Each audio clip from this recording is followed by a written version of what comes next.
Well, hello YouTube, how's it going? Just another day in paradise, right? That's what I thought. Well, a little update here on the 4Runner, the 2000 4Runner that I picked up dirt cheap. And how much did I pick it up for? Well, go back and look at some other videos and you'll see what I paid for it. But the purpose of me making this video is I finally got the framework done on it. It took me about a week. 3 or 4 hours here and there, and it's all done. And there's a quick look at the body. It's in perfect condition, paint's perfect, not bad for a 2000 model SUV, and it's only got 100 and I'm going to say 160,000 miles on it, and it runs perfect. The only thing I need to do now is get some good tires put on it, but I wanted to show you the frame. It was in pretty bad shape when I first got it. A lot of people said don't fool with it, wasn't worth it. Well, when someone tells you it's not possible to do it, well, prove them wrong. There's a look at the frame. We had a lot of welding to do. We had to weld that lower track bar back up onto the frame. It was completely rotted off. And we had to replace some pieces on the frame. It had some places where it was rotted pretty bad, so we cut it out. And there's a look at the frame going all the way up to the front. It's in really good shape now. I ran out of paint for the frame. Actually, it's called undercoating. I sprayed a little bit on there.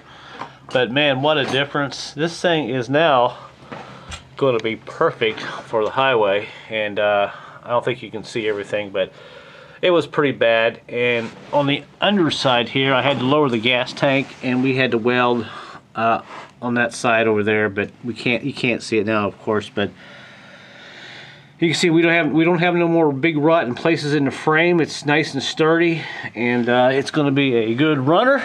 And we had to do the same thing to the other side on the other frame. Let me go over there real quick. And here is the passenger side, and I don't know how well you're going to be able to see this, but there's the frame, and you might be able to see some of the plates that we welded in there, but it's in a lot better shape than it was, and all the way to the back.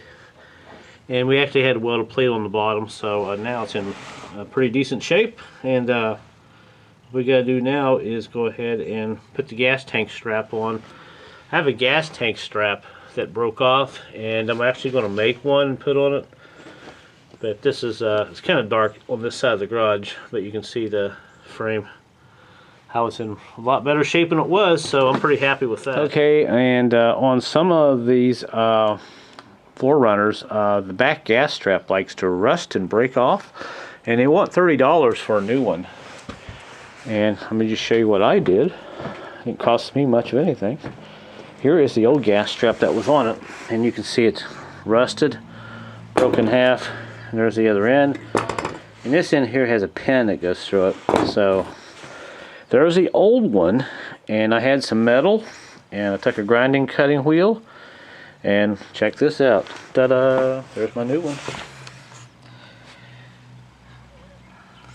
Letting the paint dry, and there's a little rubber padding that goes on there. And we're going to stick this on here in a little bit, and that'll keep my gas tank up and secure. And this is just some, I think it's 2/16 or...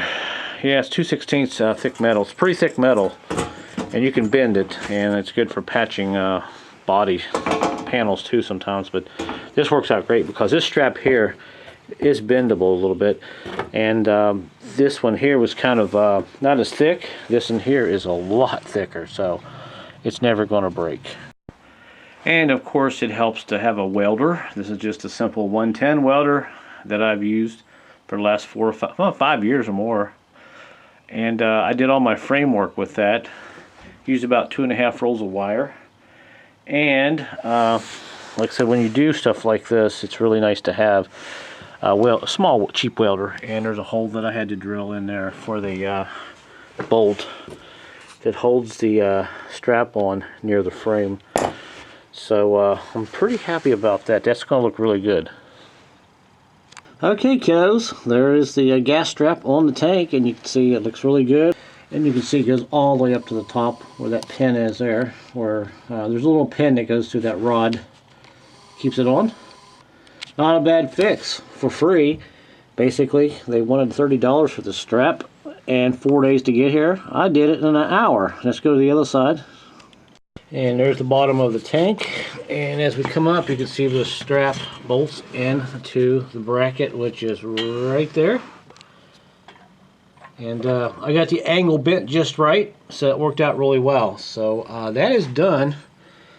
Basically all I have left to do in this 4Runner is to get me some decent tires. So this project is officially stick a fork in her. It's done. So if you have a 4Runner, definitely check that strap back there. If it looks bad, go ahead and replace it, because it's no fun to replace it if it breaks and you have a full tank of gas. So everything here is done, and really all I have to do is take it outside and clean it up a little bit and figure out what I want to do with it. Probably drive it a little bit anyway. So.